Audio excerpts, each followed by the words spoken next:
You're nobody till somebody cares. You're nobody till somebody loves you, young guy. Oh, that's what I've heard. I tell you. I just want to be loved, really. That's it. Me too. I think everybody wants to be loved. It sounded like Alan Greenspan really enjoyed being loved, and right now he's not taking this criticism too well. He's on the defensive. I think you're right. I think he felt all that love for so many years, and it's like, it's like all these people who loved him suddenly just turned on him on a dime. It must hurt.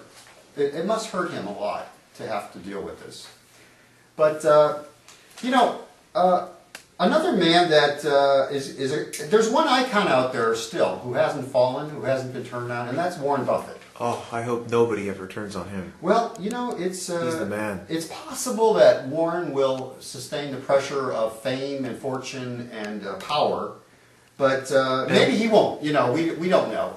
Right now, Warren is untouchable, and I agree, he's a great guy. But I thought, because we had so many requests from all over the place, all over YouTube, the YouTube world, on what we think about Mr. Greenspan, I thought one of the ways we could add some perspective was by getting a comparison in your eyes. I know YG, I don't know if people know this, but YG, he just loves successful people. He follows them, he reads everything about them. He's probably read 10 books on each of these guys. I love these guys. There is nobody I've ever met in my life who has a higher opinion of people who are successful and powerful and rich than YG. I mean, remember he said watching, what did you say about Bill Gross when we had him on? Oh, Jesus, yes. Yeah, he reminded That's him. the church. He was. He's the high priest of my church. He held them up at the highest possible level. Oh my! And anyway, so YG has probably a great some great insight we're hoping to get from him today. Oh yes. So I'd like to interview. YG. By the way, that's me, everybody.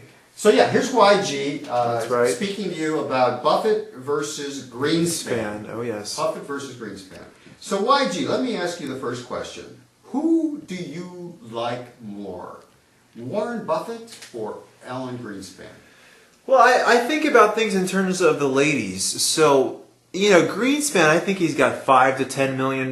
So, assuming you pay a woman $1 million each, he could probably have 10 of them.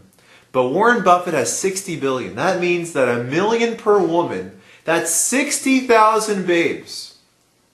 I could be having fun until I'm 80 years old. So I'm going Warren Buffett because he has the kind of dough that can make me happy and not sad like this for a very long time. So money buys love, is what you're saying? Money buys affection. In some circles it buys love. In Russia it buys love, but in America it buys affection and caring and devotion and attention.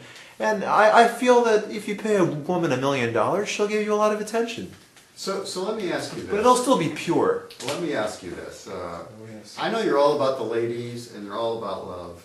Mm-hmm. But, do you think that it's difficult to be rich? Or do you think that you think when you have a lot of money that people want to attack you more or less? Oh, probably more, because they're jealous. I mean, I'd be jealous.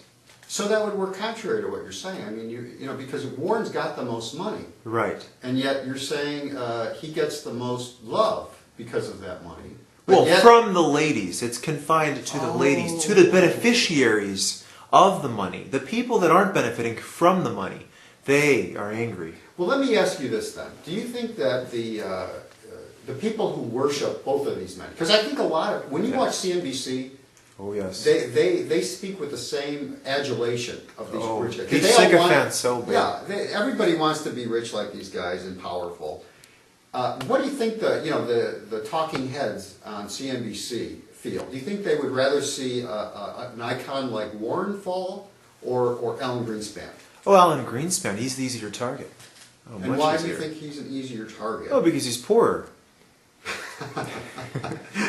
I mean, if you look at the CNBC ladies here, I'm gonna zoom into these babes. We've got beautiful women who need love, who need attention, who need financial help, and the kind of financial help that he could offer is basically unmatched by anybody. Well, they show a lot. I mean, usually when Warren's on, I mean, they're falling all over themselves, talking to him, yes. trying to act like they're just giving it their full attention. They're sitting on the edges of their seats. Their eyes are wide, yes. with excitement. And look at those eyes. Oh, those penetrating eyes. That's Monday right there for me. Yeah. That's Tuesday, and that's Wednesday right there. So there are 2 more days available in the week. Oh, so here he goes. Daydreaming we again. do have some new subscribers on the Rooster Pod. He's daydreaming again. And so Okay. what I want to instruct all our listeners to do is that if you're about 5'7" We're losing, to young 5'11", guy. Oh my gosh. please email and man. subscribe, and hopefully He's we can gone. exchange some I can't correspondence. ask you any more questions. I can see your loss. I can just tell you. Poor Alan. You know, I'm just trying to begin the conversation, the correspondence with our listeners. That's all. these ladies that you just showed with such excitement. These ladies, they normally were just so happy when Alan was around or when Warren was around. They were just, they just, anytime the guy talks, they go, oh yeah, oh, they just really respond with all this enthusiasm and like there's nobody more important in the world. They're like looking into his eyes all the time. Oh. Well, today when Alan was on, I watched the beginning of the interview, and they were like, stern-faced and, asking the questions like it was an interrogation. Oh, I hate it when the women turn on you. When the women turn on you, it's always terrible. And Alan, who's normally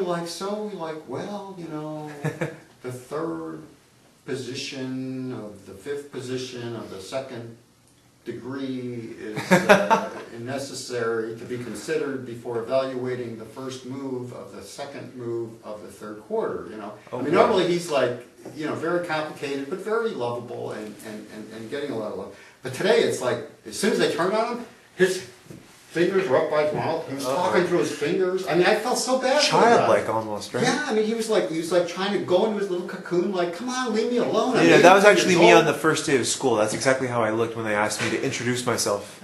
Yeah, that's how Mr. Greenspan looked today. And, absolutely. I mean, 82 years old, an icon, a guy who's given 20 years of service almost to this country, and this is how he goes out. And to see this from women who used to love him so much. Monday, Tuesday, and Wednesday. It really had to bother him.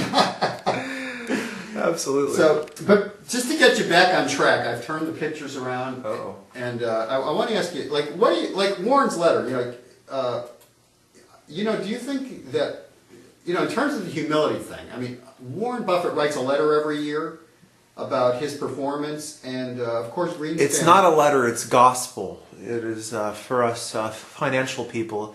It is the scripture that we read day and night. Do you find perhaps that Warren is more humble than Alan, or the other way around? That's why Warren is unassailable, because the man is happy. He exudes warmth and personality and sweetness. He's non-judgmental. He's not that professorial, I know more than you kind of guy. He's accessible to everyone. You can read his letter. Anybody can read his letter. A 12-year-old can read his letter. And he cuts himself down a lot, doesn't he, in his letter? You could use it to run your lemonade stand. You can use it for any purpose. You can use it for dating. There's life advice. There's psychiatric advice. There is nothing that the letter doesn't cover. The letter goes everywhere. You could tell that young guy likes the Warren Buffett in his letter as much as he likes I the ladies. only wish that I was his new wife, because Okay. she gets to hear everything. There she is. From the Oracle himself. There's Warren, the a lucky lovable woman. guy with his beautiful wife, with Andrea Mitchell. his Andrea beautiful Mitchell. wife. Oh, there she is. So I think they both have a lot of love in She their looks like life. she works out too. Well, I don't know. Look at that. Yeah, Okay. yeah. That's good. She's a really Quite the fit looker there. Maybe she goes to your trainer. I wonder if she's giving him a dirty look tonight. But anyway, I think it gets down to this: you're nobody till somebody loves you, and I think Alan.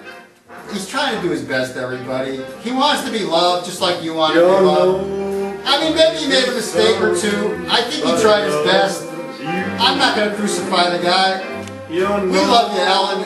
We love you, Alan. We love you, Alan. And we hope everything comes out. And come on, everybody who's giving him a hard time,